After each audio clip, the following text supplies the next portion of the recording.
എണീക്കാൻ പറഞ്ഞില്ല. ഇവിടെ എണീറ്റ് വന്ന സമയം എത്രയാ?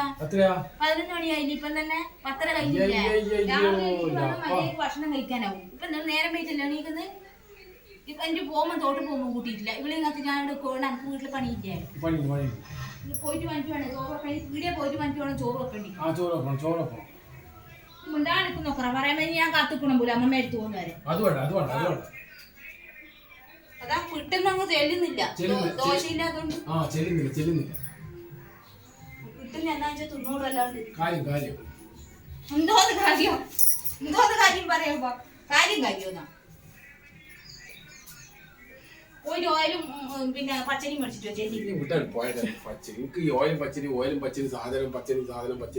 ഞമ്മക്ക് അകേ ചിന്തിക്കാനുള്ളൂ. വീട്ടിൽ നിന്ന് വീട്ടിലെ അടുക്കള പണി എടുക്കുന്നവർക്ക് അകേ ചിന്തന ഉണ്ടാവും. വീട്ടിലെ സാധനം തീരുന്ന ചിന്തനേ ഉണ്ടാവും.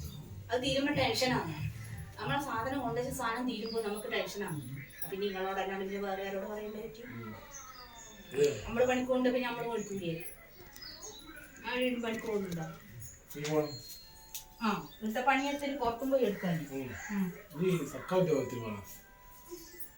ഇവിടെ ചെയ്യുന്ന ഒരു ഉദ്യോഗം തന്നെയാണ്. മുടിവാർന്ന് കേട്ട് അല്ല ഇവിടെ വന്ന് മുടിവാർന്ന് നിൽക്കില്ലേ നിൽക്കണം കേട്ടോ. അറിയത്തു ഈ ബണ്ണം വെച്ച് വരുന്ന പെൺകുട്ടിയാണ്. സ്വന്തം മുടിയാണോ? അന്നോട് ഭർത്താനം പറയാനുണ്ടല്ലോ. അതൊന്ന് എന്നാ കെട്ടുപോയിട്ട് ഇത്ര നേരമായിട്ട് കെട്ടീനാ നീ ചിക്ക് കളഞ്ഞ ഇതെന്നാ ചിക്ക് ഇങ്ങനെ കെട്ടണ്ടോ?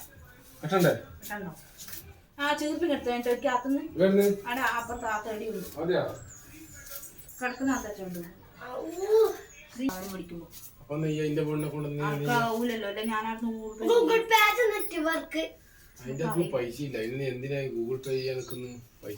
ഞാനെന്നാ വേണ്ടി 500 കൊണ്ട് എത്തണ്ടേ? ഈ ആഴ്ച വാങ്ങുന്നു കൊടുക്കുന്നു. ഈ ആഴ്ച ഇങ്ങനെ നടക്കട്ടെ വേണ്ടി പോയി എന്താണെന്നാ ഒരു മണിക്കൂർ ദിവസമല്ലേ മണിക്കൂറ്റുള്ളൂ. ഇതെന്തെങ്കിലും പറഞ്ഞ കൊണ്ടത്തെ എത്തില്ലേ കയ്യെടുത്ത് തീർത്തു എനിക്ക് ഇതാ രാവിലെ വേണ്ടി പോയിട്ട് എൻ്റെ അടുത്ത് 2 പേരെ അതാ തൊണ്ടേന്ന് കുത്തി വാങ്ങുന്നുണ്ട്. തൊണ്ടേന്ന് കരിയാരി പോയിരുന്നുണ്ട്.